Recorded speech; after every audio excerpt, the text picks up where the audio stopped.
বিসমিল্লাহির রহমানির রহিম।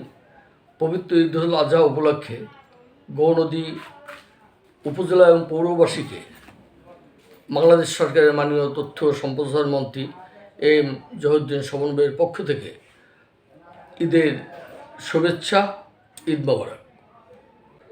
বাংলাদেশ জাতীয়তাবাদী দলের নেতা কর্মীদের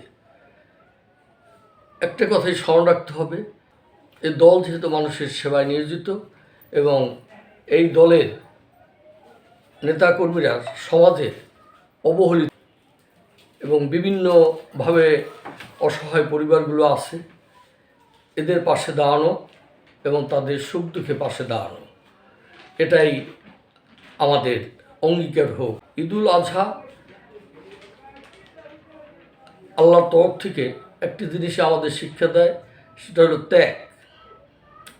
এই ত্যাগ যদি আমি স্বীকার করতে পারি, তাহলে আমরা সমাজের একজন সেবক হতে পারবো, সমাজকে সেবা দিতে পারবো এবং অসহায় দরিদ্র মানুষের পাশে আমরা দাঁড়াতে পারবো। আজকে যদি আমরা ভুলে যাই যে এই কোরবানি ঈদুল আজহা, এখানে একটা ঈদ হয়েছে, গরু কোরবানি দিলাম, এখানে আমরা শেষ করলাম। আমরা সমাজের পাশে থাকব, এই আহ্বান রেখে আমি গৌরনদী পৌর বিএনপির আহ্বায়ক হিসাবে আপনাদেরকে আহ্বান করব।